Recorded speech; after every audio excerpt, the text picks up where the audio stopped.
La vie de couple n'est jamais simple, mais quand on parle des couples mixtes ou encore interculturels, les défis se multiplient de fait. Que ce soit à cause des visions différentes hommes-femmes, des désaccords dans l'éducation des enfants, du besoin de s'épanouir personnellement ou encore des crises inévitables, ça peut devenir très complexe. Bonjour à tous, je suis Milana, maman, épouse et femme dans une famille franco-biélorusse. Mon mari est français et moi, je viens de Biélorussie. Nous sommes ensemble 20 ans. Et dans cette vidéo, j'aimerais partager avec vous 6 leçons que j'ai pu tirer de cette clairement aventure. La première chose que j'ai apprise dans cette relation, c'est que les différences, qu'elles soient culturelles, émotionnelles ou personnelles dans un couple, peuvent sembler des obstacles, mais ils peuvent vraiment devenir une force qui fait un couple unique. Dans mon mariage, les traditions françaises, russes et biélorusses sont souvent confrontées à 2 manières différentes de voir le monde. Mais nous avons appris avec mon mari au fil du temps à utiliser ces 2 visions différentes pour nous enrichir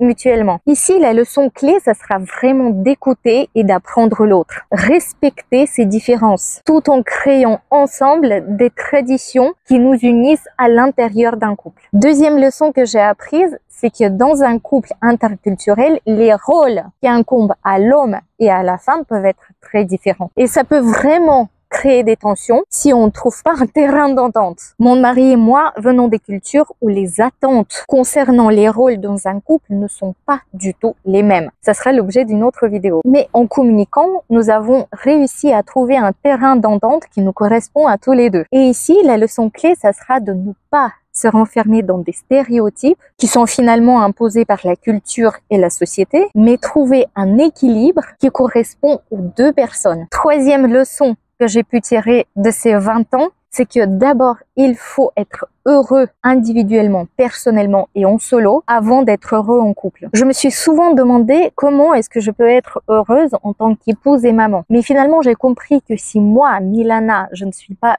heureuse personnellement, ma relation va en pâtir. Ici, la leçon clé, ça sera de dire que dans un couple sain, chaque membre doit s'épanouir individuellement. Si l'un dépend trop de l'autre, que ce soit émotionnellement, financièrement, socialement, etc., ça va forcément créer des tensions. Quatrième leçon que j'ai pu tirer, c'est que élever les enfants, c'est déjà un défi. Mais les élever dans un couple mixte, c'est encore plus compliqué. Avec mon mari, pour notre fille, nous avons dû faire des choix très importants. Comment lui transmettre nos 2 langues, le français et le russe? Comment les lui parler simultanément? Mon mari, il faut le savoir qu'au bout de 20 ans de vie commune, ne parle pas le russe. Et oui, au bout de 20 ans, il ne parle pas en russe, comme quoi il faut bien faire des concessions. Quelles traditions nous devons respecter et à quelle dose? Quelles valeurs transmettre à notre fille et à quelle dose aussi? Et ici, la leçon clé à retenir, c'est la communication. Il est essentiel que les 2 parents soient sur la même longueur d'onde pour éviter les malentendus et bien sûr,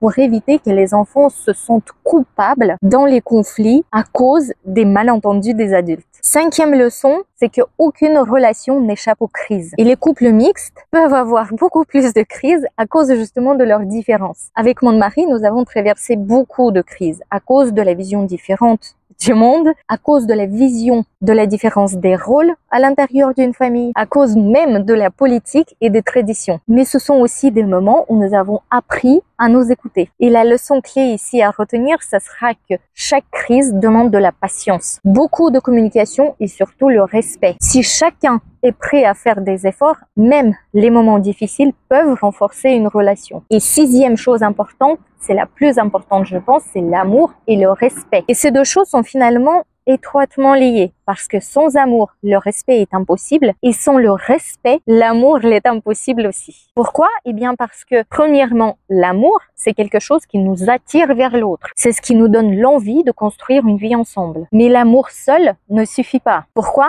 Eh bien parce que il y aura forcément des moments difficiles dans la vie où les émotions ne suffiront pas à résoudre les problèmes. Et deuxièmement, le respect. Le respect, c'est quoi? C'est la reconnaissance de la valeur de l'autre, avec ses propres croyances, ses propres limites et sa propre vision du monde. C'est finalement de savoir que même malgré les difficultés, on continue à se considérer avec dignité. Dans toute relation, qu'elle soit interculturelle ou non, ces 2 éléments fondamentaux doivent être obligatoirement présents. Si ces 2 éléments sont là, alors les 5 précédemment cités peuvent très bien être surmontés. En revanche, si l'un ou l'autre manque, une relation devient presque impossible à maintenir à long terme. J'espère que cette vidéo a été utile pour tous les couples, qu'ils soient mixtes ou non. Dites-moi dans les commentaires si c'est le cas et qu'est-ce que vous en pensez.